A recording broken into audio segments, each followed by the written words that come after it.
you were very much closely associated with him, especially when you talk about Mindanao. No? But was that where? How? Let's start out. How did you meet? Where did you meet? And what was the around I it? I was a businessman in Mindanao, and I am sure there were certain occasions in which met General Ramos, but it was only very, very casually.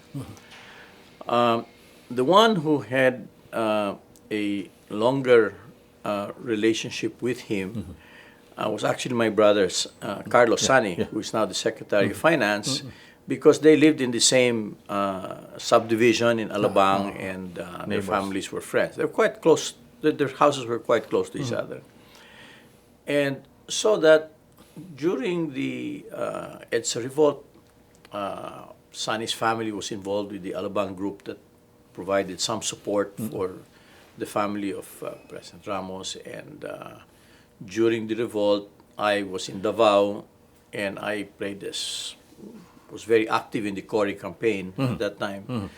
And I was the person specifically assigned to liaise with then Colonel Biazon, who was the head of the Marines, Rodolfo. Yeah. who had declared support for the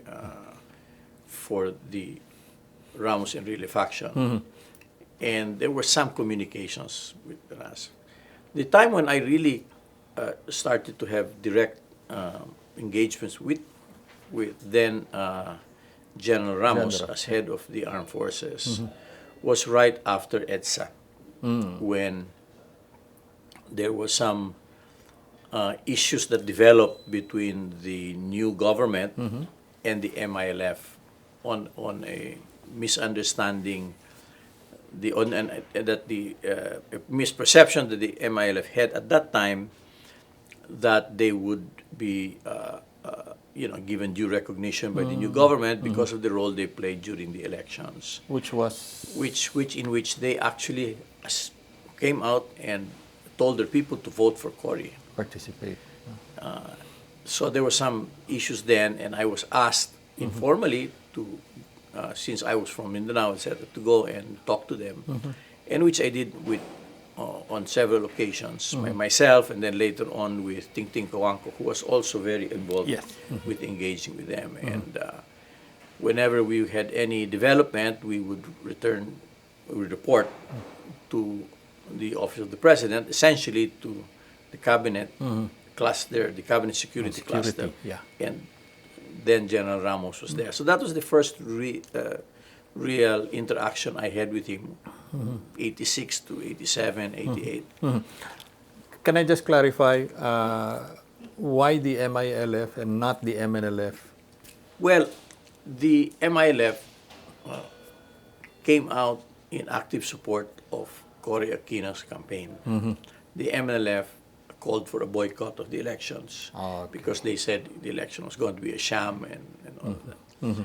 And however, when the new government came in, because of a commitment made by the late President, the late Senator Ninoy to Ms. Wari, Ms. Wari was the leader as the leader of the MLF, was invited back and appeared to have been given the major recognition by the government, which the MILF resented. However, that was quietly later on resolved. Which you were a part of. Made some you contribution to that, and I have remained in very close contact and friendship with many of the leaders, because between 98 and 98, when I was with the President's staff being responsible for Mindanao, I dealt with them, in fact, a lot more. But they remembered me from the earlier days in which we had communicated with them, and I still see them on a regular basis. The next engagement I had with the President was really during the campaign. Give me your impressions first of the man. Ed's a hero, 4-star general. The First impression is that, when he was the chief of the armed forces, and I was a private businessman, and I was reporting on essentially what were errands being run for the government on the side because of this difficulty between dealing with the different factions. Yeah. He was always very professional, very clear. He wanted to get the information, and the guidance he gave was, take care of, I should reassure everyone that all of these groups are being held in high regard. However, the government was not in a position to immediately respond to all their requirements, but in due time we would take up what their issues were. And so the meetings were very, focused, very professional, and he had a clear command of all the details. Talaga. I mean, of all the terrain, he knew the terrain, he knew the people. He had a really comprehensive, very detailed command of the understanding of the overall situation. Was that extraordinary of a military I officer? had dealt with many outstanding officers, General Magno and all of that, and I knew that we had some really capable generals at that time. As I said, after that, the one that had a more interaction with him during the time when he eventually became Secretary of National Defense was my brother Carlos, who was at one point Secretary of Natural Resources and then Secretary of Agriculture, and they got along quite well. They sat next to each other, I think, in the cabinet. And since they had known each other in Alabang, they had developed a very close personal relationship. So that when he ran for office, I helped out a little bit in the campaign in Mindanao. Was that expected? Did you? I mean, when you were engaging with him, helping out on a voluntary basis, incidentally, connecting with the MILF, was that an idea that you entertained at the time? This officer might be good presidential material. I think that became increasingly clear when he was Secretary of National Defense. Talaga. And how so? He was traveling a lot more widely. As when you are the chief of the armed forces, you really can only make comments on a very narrow set of issues. Yeah. When you become Secretary of National Defense, then it becomes a lot broader. And you remember that we were the Cory loyalists in Davao, and through all the coup attempts and all of that, we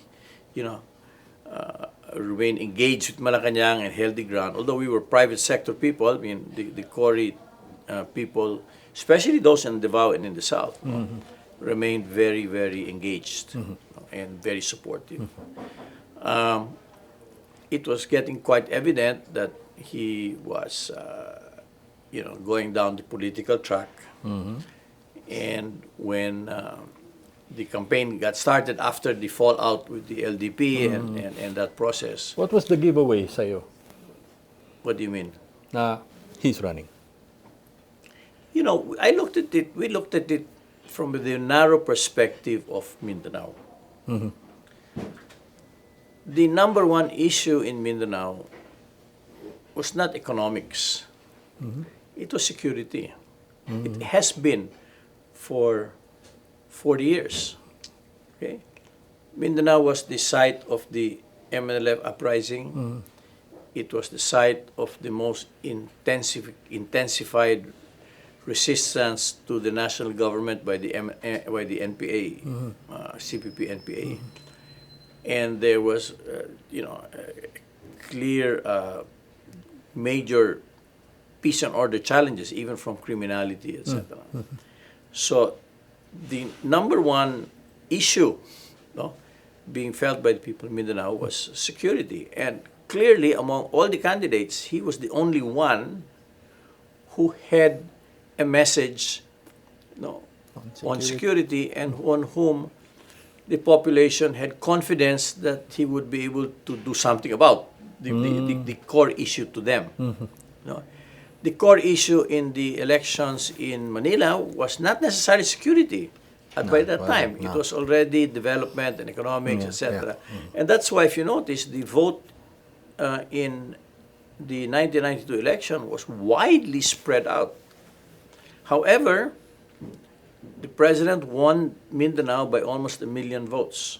Okay? Supposed to be his bailiwick. No, it emerged his bailiwick, and we delivered way in excess of expectations. In spite of the fact that he had no candidates, no local candidates. The city that I live in, Davao, he had no local candidates, but he won by a pretty big margin because Davao at that time was seriously threatened by security challenges, primarily the CPP, NPA, the uprisings there. So, you know, I believe that he framed the message that he framed for the electorate there was positively responded to, and with this kind of support. The only places where he did not win in Mindanao were the provinces that were predominantly Ilonggo, where Miriam still won. Oh, that was because regional because ethnic. 92 was the election in which we saw perhaps the highest level of regional ethnic voting, as characterized by Miriam's performance. But the rest of Mindanao, he carried, I think, almost all the provinces outside of the Ilonggo provinces, and that's North Cotabato, South Cotabato, Sultan Kudarat, Central Mindanao provinces, that are predominantly people who have migrated from Iloilo. So security yung naging peg, yung naging handle. That continues to be the main issue To this day. for the Mindanao residents. And that will partly explain the overwhelming support for President Duterte, who's built his career on addressing security issues. And if you go through the landscape of the local officials and governors in Mindanao, the people who get elected are those who are able to assure security. FVR actually was. That is just a consequence of our recent history and the continuing security challenges that many of the provinces still face. He tied up development cannot happen without the requisite of peace. Of peace and order. Peace and order.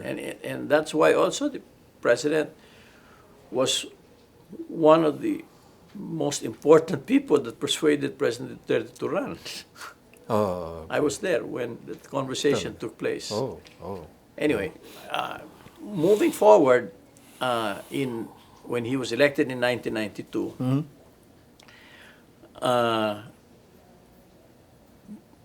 my brother asked me to invite a number of the governors and congressmen who had also been elected in Mindanao, whom we knew personally, to come to meet the president-elect.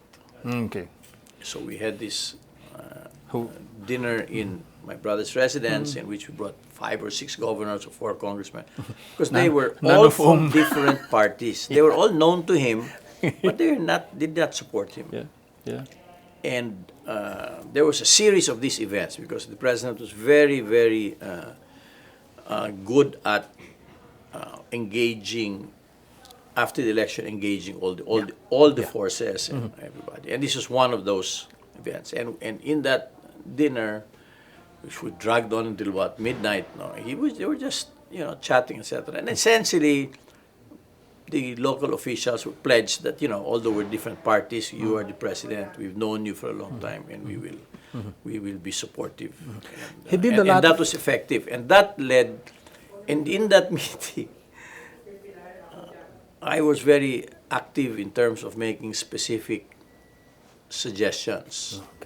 One of the suggestions that I made, I said, you might want to consider when you're the president already of setting up a satellite office in Davao, because that time we had no cell phones, the communication was difficult. The island, it feels very marginalized, and that would be a good signal. I didn't even know if he agreed or disagreed. I guess he kept it. And 3 or 4 days after he was inaugurated, I was announced to be the presidential assistant for Mindanao. Oh yeah, tell me how that happened. I was traveling in Malaysia. You weren't I was on a in business country. trip in Malaysia. And as soon as I got back to the hotel, I got this call for my wife. Please call right away.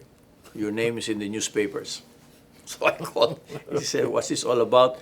I read that you've been appointed to this position. I said, I have no knowledge of this. Okay. So I called my brother. He said, oh, yeah, Eddie. He called him Eddie, President Eddie. Yeah. Looking for you. Where are you? I said, I'm coming back in 4 days. He says, well, he said, as soon as you arrive, you better come and see him.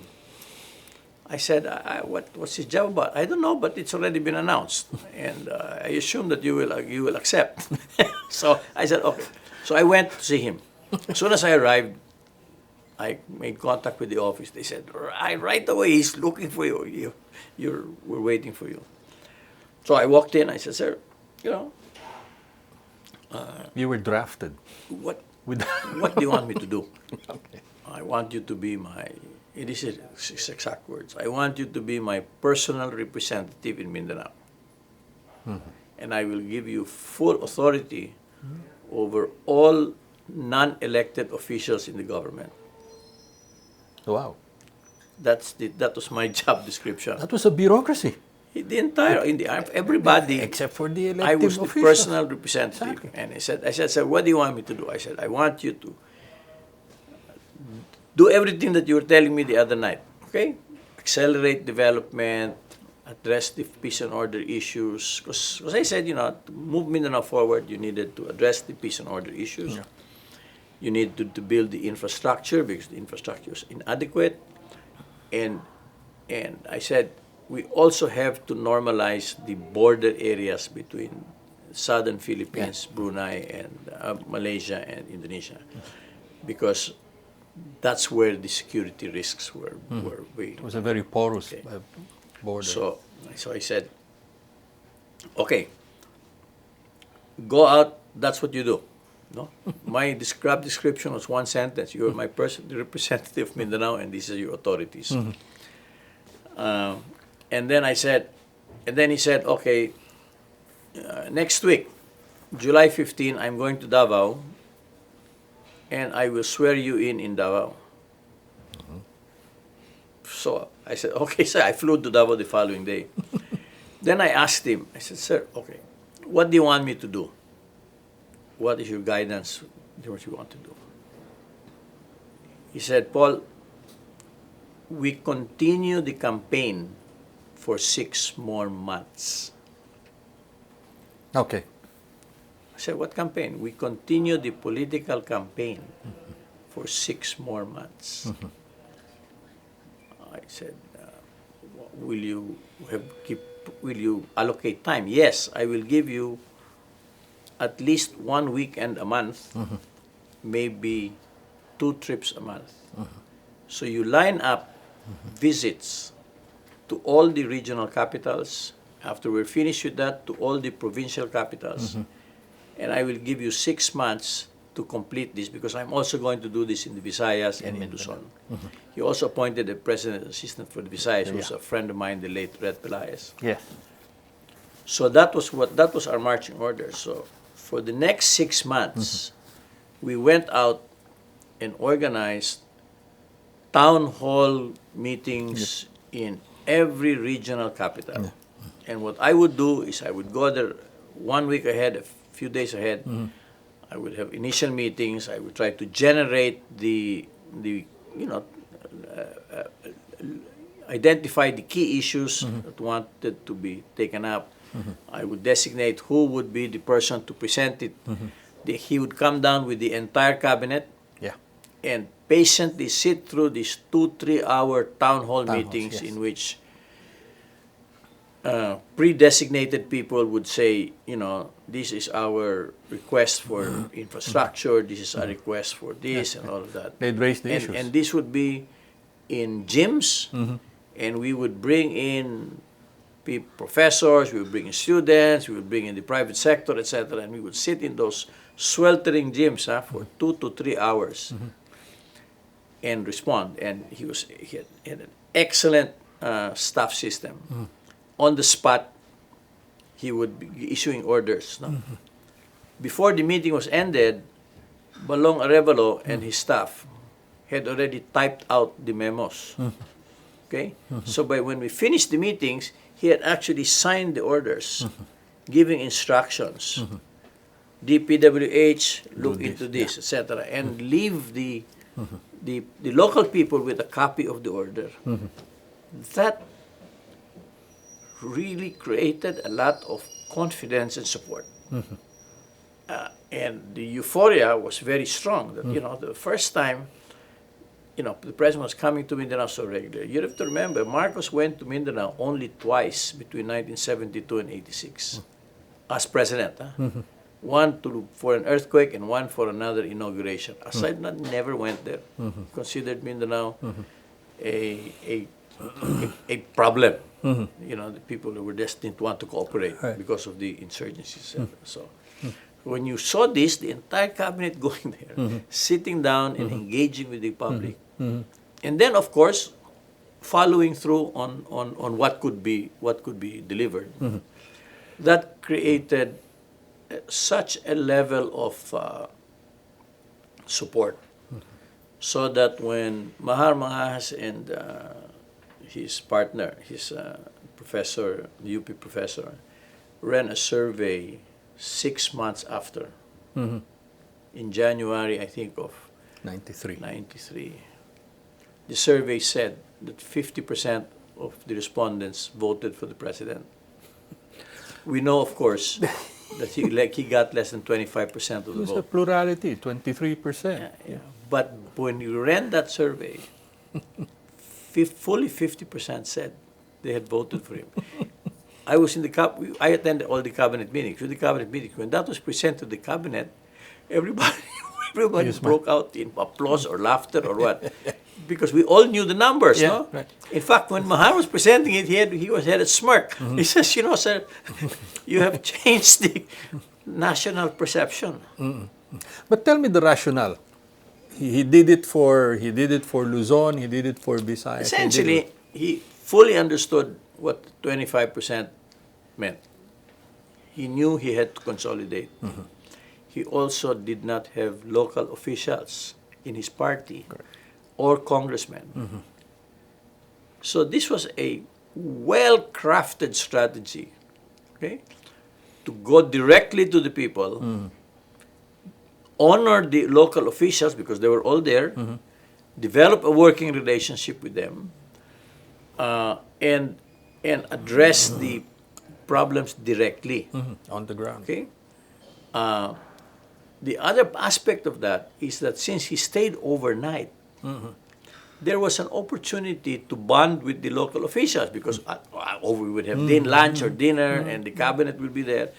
And after a while, I mean, these officials just started joining Lakas. And you see, as a matter of course, not just because it was convenient, but because they had already met the president, and then the president visited them. And so it was essentially a full continuation of the political campaign.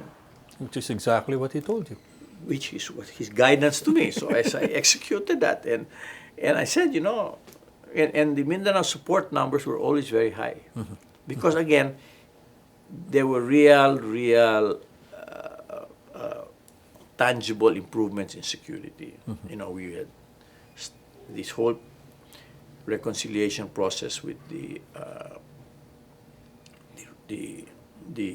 armed forces rebels, the talks with the MNLF that eventually led to the 96 agreement. Yeah. He immediately started all of that to quiet down the situation, to have a acceptable level of peace, so that the national government programs had some space to get started. the last thing you want to do in a new administration is immediately get into a quarrel with important sectors whose cooperation you needed. And I think that's general strategy. And the other thing with President Ramos is that when he gives you strategic instructions, he does not forget that. He adhered to the entire program for the next 6 months. I would just go to his appointments, guys, and say, okay, which is my weekend? Okay, we've done Davao. Next is Cagayan. Next is Zamboanga. Then we go to General Santos. Then we go to Marawi, and and then I would try to look for the appropriate events. No, I mean some event. Camiguin, let's do it during the Lanzones Festival so that it's Timing. a little the timing. So I worked all of that out, and we finished. Even up to Tawi-Tawi in the first 6 months. And after that, about October 1992, that's the second time he called me and he says, Paul, I'm going to attend the anniversary of the accession of the Brunei Sultan to the throne, 25th year. That would be the first opportunity that he will meet with his ASEAN counterparts. It's a party, so everybody was going to come. You had some idea about the South improving the relationships and the business relationships and all that. Write a paper, because I will make it the principal talking point With the Sultan. with President Suharto, Mahathir, and the Sultan. And the Sultan. Yeah. And he said, so I wrote out the paper. And he said, okay, this is it called for essentially normalizing the border crossings relationship to enable tourists, businessmen, cultural exchanges to move away from this big black hole that existed because of our conflict with Sabah and some migration issues with Indonesia. Remember, in the 1950s, we had a lot of economic migrants from Indonesia. Yes. And in Sarangani province alone, up to today, we must have about 30,000 Indonesians who have been living there as a result of... They're actually Filipinos, but they're really ethnically Indonesians who have been there and who don't have citizenship, but we have an arrangement. But, they said, sir, there are a lot of issues there that require special focus, and they have not really been given the attention in the past. I didn't go to Brunei, but when he came back, he said the idea was well received by President Suharto, by the Sultan, and Prime Minister Mahathir agreed to study it. Remember, Mahathir was...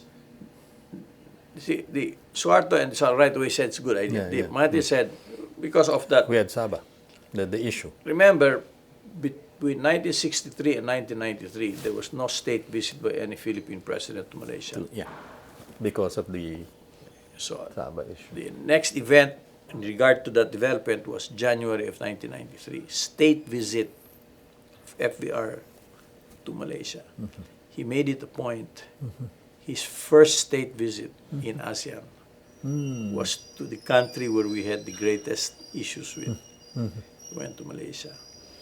And finesse din, ano? I mean, that savvy. And that is that proposal, which we had been fleshed out already a little bit, was the number one proposal that he put in front of Mahathir. Wow. And Mahathir had already received that, okay? And I will describe to you that maybe Bobby Romulo can give you greater detail. But I was told, I was not at the actual bilaterals, but I was told that when the bilateral started, President Ramos asked for what they call a four eyes meeting only with Mahathir. One-on-one. Yeah. Normally, the four eyes meetings last 10, 20 minutes. This one lasted 2 hours. Yeah. So you can imagine the scene outside, no? The entire cabinet of Malaysia, the entire cabinet of the Philippines, Waiting. waiting and just making friends because the two guys stayed there for long. And I understand, and you have to get confirmation from Bobby on this, on the DFA guys. When they came out, they said, no more need for bilateral, we're finished already. We're done. Yeah. Just 2 hours nga, it took up nga the entire Yeah. time. So Yeah. we went back to Carcosa, which is the official guest house. And so we all clustered around the president. Sir, What happened? What happened? So he pulls out his onion skin. Yeah. Then I was there already. His onion skin schedule, where he writes. I no? remember that. And he had about 3 pages of notes. Wow. Because as he was talking, he was taking notes, but he had no other paper. He was using his Schedule. schedule. Yeah. Yeah. And he was going one by one. Oh, Paul. Oh, this growth area concept. Bimp. Mahathir will send a study team next month of economists to the Philippines to visit us.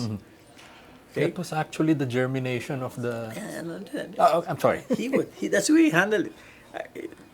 He said, "Oh, Bobby, this is what they think. Oh, there." But that was how we were debriefed on that onion skin thing. And that nobody could read his handwriting except himself. No? So you can imagine there were 7 or 8 cabinet guys there waiting to be told. We were supposed to bilaterals, and you talk. And I said, no, it's all done. And then tonight we have a party in his house. We will talk some more. That was how that. And remember, that event was the first state visit by a Philippine president to Malaysia in 30 years. 3 decades. The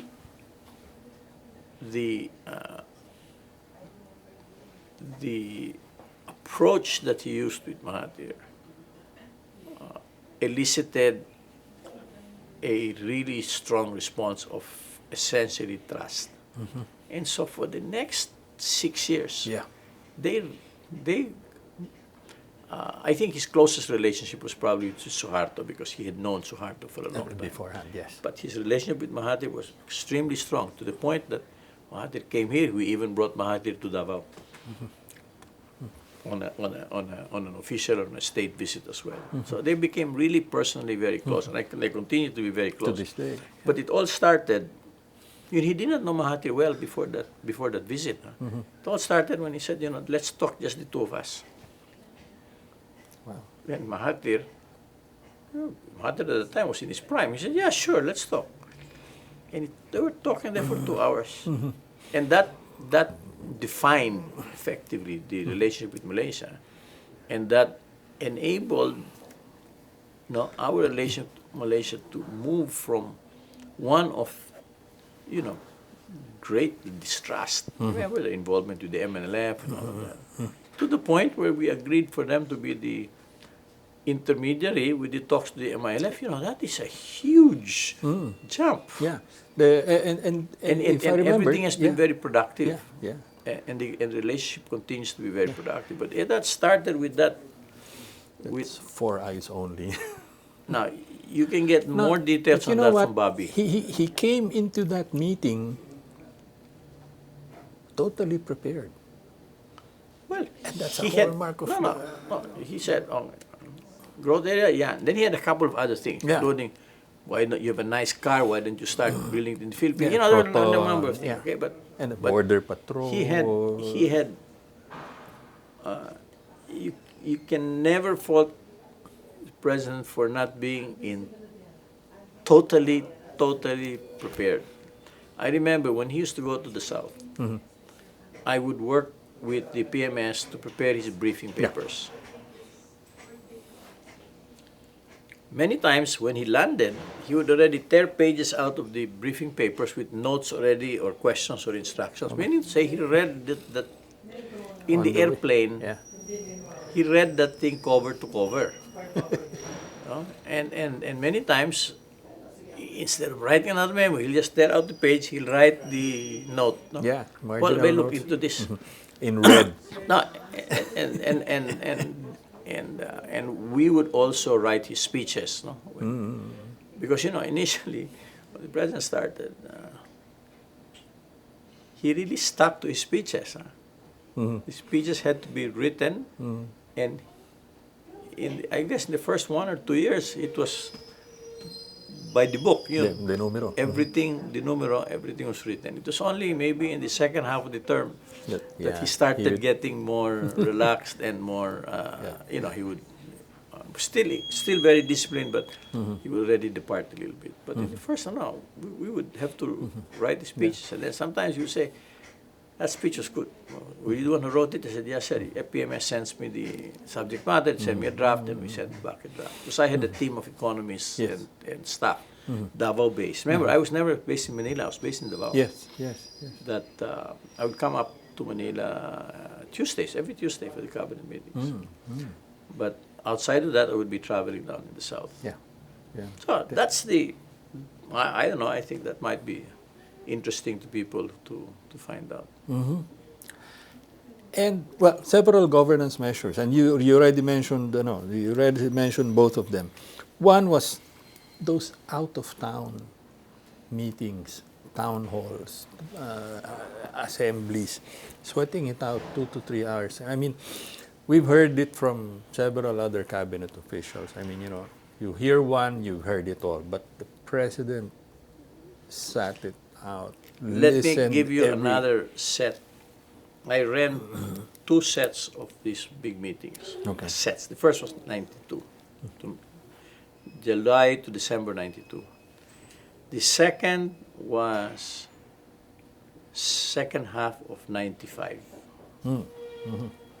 In April, I think, of 95, 1 or 2 months before the elections, Ipil was attacked and burned. Yeah. I arrived in Ipil the day after. I had a small plane in Davao, so I flew there immediately, and I stayed there for 8 days, and we were contra-attacked, and it was really a serious situation. We were trying to understand what was the meaning of this attack, because it was extraordinarily vicious. They went and they were shooting wildly. They killed about 50 people. They were robbing the banks. It's total destruction of the town. They razed the town. So I went. I was there on the ground. So happened the bishop in Ipil at that time was a close family friend of ours, Bishop Escalera, former Jesuit, and also friend of the president. So when eventually, 3 or 4 days later, the president himself went down to visit. And his main message there to the people, and he reiterated this to Bishop Escalera: let the army handle the pursuit, because the people wanted to be armed to retaliate.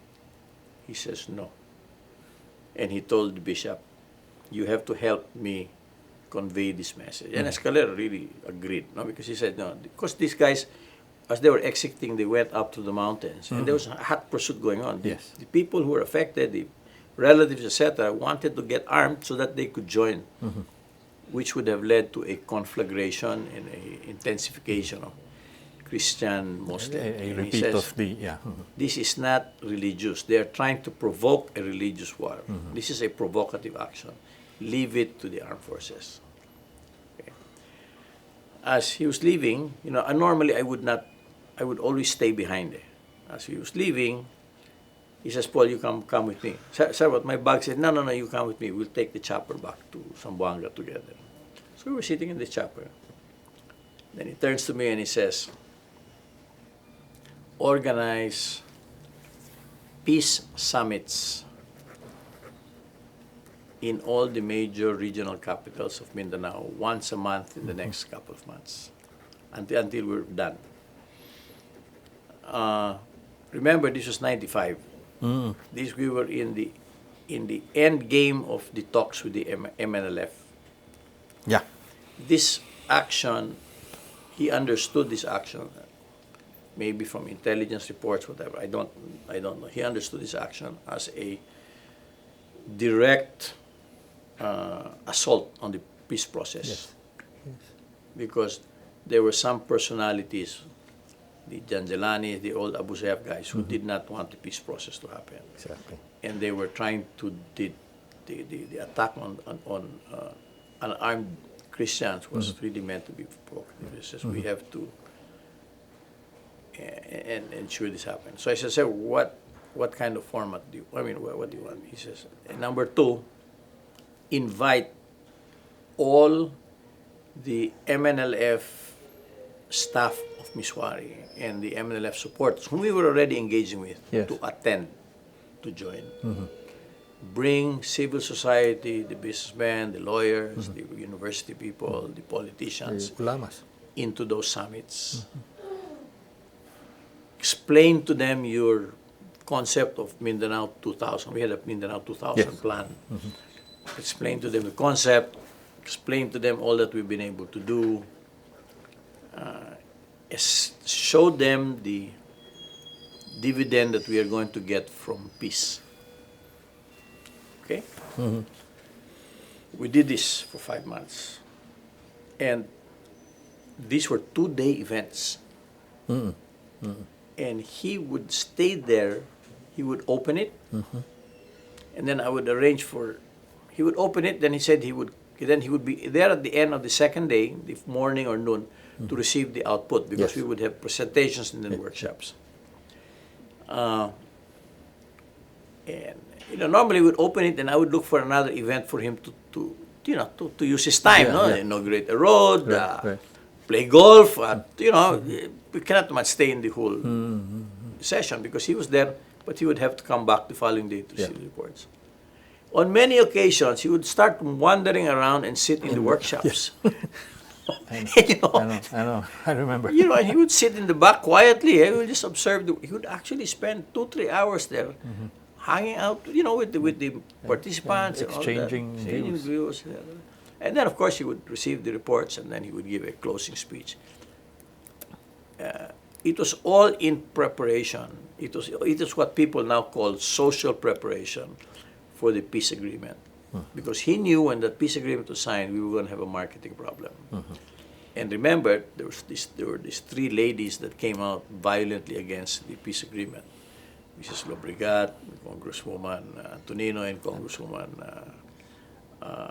Daisy Fuentes, Tres Marias. But we knew, but by that time, we had, with those conferences, we had built up a constituency for the peace process.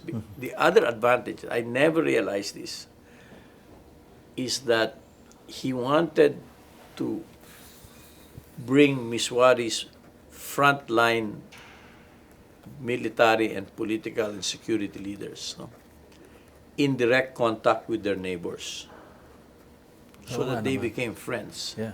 If you see each other every month for 5 months, Yeah. on 2 days, retreat, live in, after a while you get to know. Yeah. You eventually And they got very comfortable with establish each other. relationships. Miswari never attended those because he was, you know how he put himself. He was the maas, and he was still negotiating. But he was able to persuade Miswari, oh yeah, we're still talking, but you send your guys to join us so that they will also know what we have planned for them.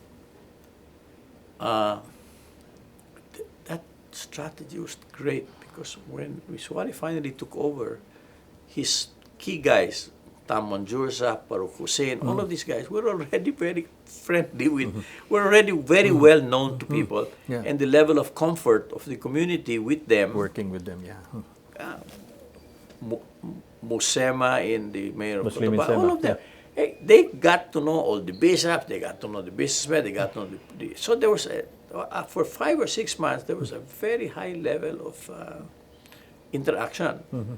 So marketing the peace agreement was not as difficult because they knew now who these people were. Right? It wasn't just the guys that they would go to see and meet for the first time. Shadowy figures. That also fighter. Pivoted the focus away from the violence in Ipil, which was a little hard to forget. We had to rebuild that town. It took, in fact, it's René de Ville and I that really put a lot of focus to rebuilding the market and become more normalized.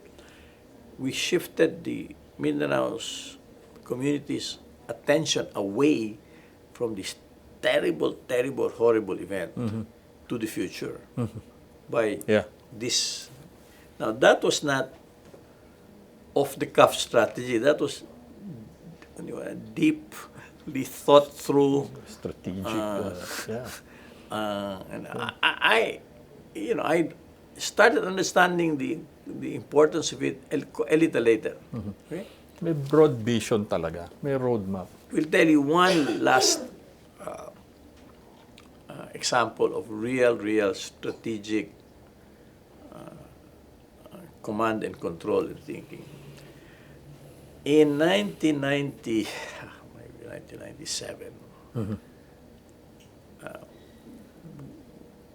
the military made a decision to enter one of the satellite MILF camps. We were talking already MILF, but there was an issue about this particular unit was getting involved in kidnapping and all of that, and the military said we have to enter. Yeah. 3 days before the operation, he called me and Rene de Villa to his room, to his private office, and he said, "Oh, Rene, you ready to go? Okay, you can go. But Paul, you get ready. I'm giving the military says they need 2 days. This is a small camp to clear it, but we do not want this to become a big issue with the MILF. Okay. Okay? I've given the clearance, but after 2 days, you enter and repair everything that the military will destroy or damage, Oh my. and restore that barangay to build back better, and now restore it to a situation where they're actually better off." So 3 days before the operation started, he already gave me instructions how to fix it. He Okay? knew exactly what to do. Now, the attack was quite, extensive. I mean, it included choppers raining rockets into, So when I arrived there, 2 days later, when I arrived there, I had to be escorted in a tank because they wouldn't allow my jeep to go in because there were still snipers and all. So I looked at it. All the school structures were destroyed. All the buildings, the roads were damaged, and all of that. Municipio was down. Yeah. So by that time, I brought in the media also, because he said, "Bring in the media, let them see what was done, and because when you finish it, you let them see also how quickly we are able to fix it." So, within a week, I said, "Sir, this is what we're going to need." "Okay, go ahead. Fix. DepEd has to fix the roof. They have to do this. We have to do this. We have to do this." We were able, in fact, to even improve they had a little fish port on the marshes. We were able to fix that. But that gives you the thoroughness of the analysis of what would happen. He really did not want it to become a necessary thing, but he did not want to damage the peace process. I mean, the talks, the relationship. So the message with MILF was basically, these guys were, they're your members, but they really had law and order issues. They were breaking the law. But we have nothing against the community. And that's why immediately after the operation, we moved in to fix everything. To rebuild it. But he had anticipated that 4 or 5 days before it even started. I remember the three of us, he called Rene, "Okay, you can go, Paul, this is what you do." It was a mix of everything, no? Manager, leader, engineer, strategic thinker. I mean, how did that make you feel working for that kind of terrific experience working for him. First of all, I had a lot of latitude. I mean, and basically what we did is we put a Mindanao development plan together, which has been implemented. We built the arterial infrastructure system, so now you can drive around Mindanao. We normalized the relationships with the South. We got the Mindanao economy to perform at least as good as the rest of the country because we were always way behind. And I think the fundamental policies were set. And I thought it was a very productive period of time. And the relation, you mentioned it earlier, the relationship with Indonesia, Brunei, and never Malaysia, from southern backdoor, if you remember, to gateway. Yeah. Diba? Yeah, and then we have Changed- flights now. changed it from we have backdoor to ferry gateway, services to right? Sandakan.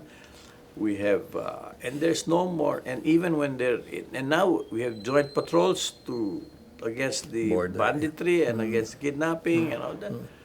In 1992, there was none of that. Everybody was almost on the war footing. And the change today, and that is sustaining because there are no more issues. Governance was very important, no, sa kanya. And physical, okay, so let me just, I know it was a tight schedule, but okay. Anyway, you should interview Hani because he can give you a lot more. Yeah, we will. Was he able to accomplish everything he had set out? I am not in a position to measure to measure that, but I think that there was, on balance, a significant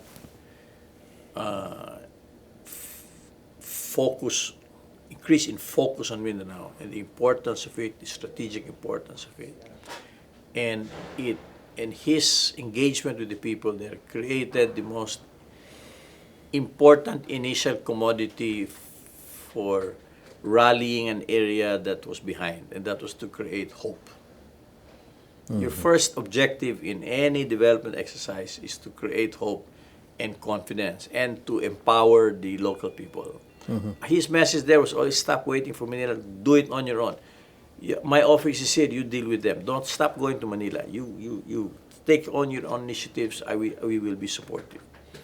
That message has resonated and continues to resonate. There's a lot more initiative, local initiative, because he was a great believer in the Bibingka concept. Okay, don't wait for Manila to lift you up. You've got to do your own. You got to do your part, and that message was repeatedly conveyed, and I think that resonated and stuck. So in that sense, I think the turnaround in the Mindanao economy, the turnaround the importance of Mindanao, was really started by him, and that's what led to this presidency. This assertiveness, this self-confidence, etc. That and as I said, he was one of the. You can even confirm to the president. He was one of the guys that really told him that it is time that Mindanao has a president. All right. I'll go with hope and getting things done for yourself. Okay. Thank you very much. Okay. I Salamat, hope that sir. was interesting.